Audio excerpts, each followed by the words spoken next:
had fallen over Sodor. It created a mystical atmosphere in the mornings, and made it a nightmare to work at night.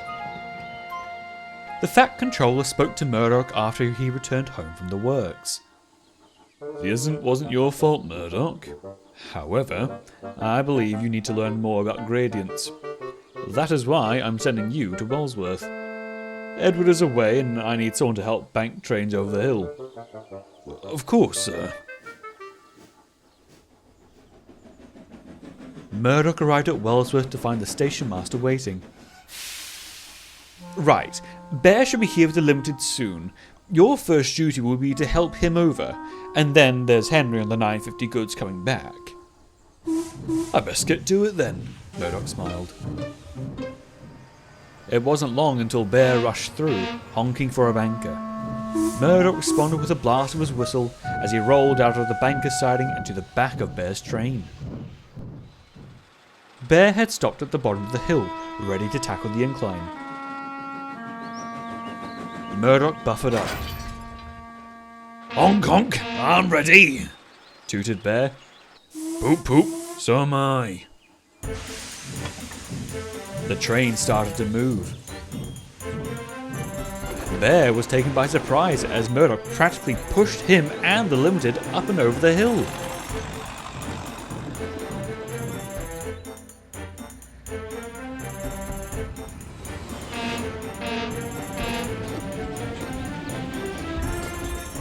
Murdoch whistled as he eased off, and Bear coasted away. Oh, that was much easier than I thought. "Keep going like that, old boy, and the Fat Controller will let you back on good soon," called his driver. For the next few days, Murdoch continued banking trains over Gordon's Hill effortlessly with very few problems. However, the Mist had other ideas. "It's like a pea souper," his driver complained. "Goodness knows how Edward and Boko bank trains in weather like this." Maybe they had something they could visibly see, like a lamp at the top of the hill to see the summit, or maybe a more intense light at the back of the train. Murdoch was only pondering, but a driver thought it a brilliant idea. He went to write to the Fat Controller. While Murdoch was still thinking, he didn't notice Bill and Ben sneak into the yard.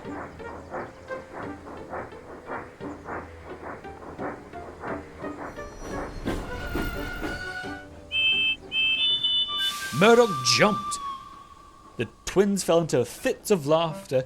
"We got him good, Bill." "Oh, definitely, Ben." Murdoch was cross. "You two shouldn't be doing things like that. It's dangerous for workmen and can frighten big engines like yourself," Bill queried. Murdoch frowned and went away to bank another train. A few mornings later, the Fat Controller came to see the large engine. "Good morning, Murdoch. I hope you're doing well." "Oh, I am, sir. I'm really enjoying the job." "That's good to hear. However, I have been informed about your concerns from your driver, and I've taken your idea as a solution." Murdoch was confused on the idea he had, but watched as the Fat Controller revealed a lamp. "Not just any lamp, Murdoch. This is a high-intensity lamp. Over on the mainland, engines who bank trains over steep gradients wear them to see at night or in foul weather. I believe it'll help you in the low mist we've been getting." Murdoch was impressed, and soon the lamp was fitted to the top of his smoke box. The headlamp was a massive improvement. It made the working conditions for both Murdoch and his driver more pleasant. Everyone soon started commenting about how smart the headlamp looked. All except Bill and Ben. "It looks like a black bucket bolted to a smoke box." "Don't be silly, Ben. It's a telescope." "Why would an engine need a telescope?" "I don't know. To see things more far away." "He uses it at night, so it's a night light."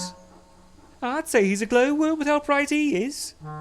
"If anything, it's a—" "Will you two pack it in? You're doing my wicking," Murdoch snapped. "Ooh." The twins queued and they scurried away. Boko rolled into the yards. He had heard everything. Just ignore them. They'll get what's coming to them. Yeah, sighed Murdoch. I just wish it was soon. I'd like to have a chance to rest between trains. And get some peace and quiet? Boko chuckled. It'll come soon. Anyway, I best be off. I've got to get a train from Tidmouth. Murdoch worked tirelessly throughout the rest of the day, and soon it had turned dark when he banked Gordon's Evening Express up and over the hill. I hope Bill and Ben have gone back to the clay pits. I like some peace before the midnight goods comes through. Unfortunately for Murdoch, the twins were in the yard. The thick mist had them telling ghost stories to each other. Bill was finishing one of his stories. And then, when the one-eyed engine rolled towards the tank engine, his eye glowing a bright white as the tank engine cowered in fear. It was never seen again, but said that the one-eyed engine still roams the rails for its next victim. What a load of nonsense! No wonder they get him to tell the stories. You'll just waste their time, Ben said, covering his fright for the tale. However, his fear only grew when he looked at Bill's face. Bill? What's wrong? Bill?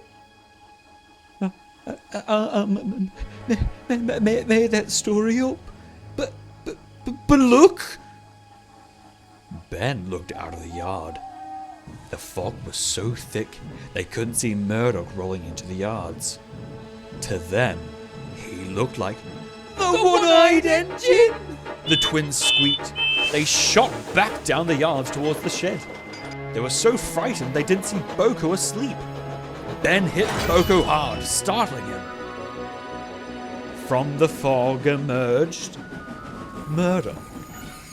He was red in the face and howling with laughter. Bill and Ben could only look down at their buffers. Oh, one-eyed engine. You two certainly know how to frighten each other. The look on both your faces. Murdoch giggled, trying to calm himself down. Like I said, they'd get what's coming to them. Murdoch could only chuckle more at this. The twins just blushed. The next morning, the twins came to speak to Murdoch. We're sorry for making fun of you and your lamp. Yeah, you definitely showed us to be the fools last night. Murdoch smiled. Oh, it's alright. I just want time to rest. But it was worth it to see the looks of you two. For the rest of Murdoch's time as banker, Bill and Ben respected when Murdoch wanted his peace and quiet. All three are now firm friends, and the twins always liked to hear the gossip from the big sheds, as it helped them tease the other engines.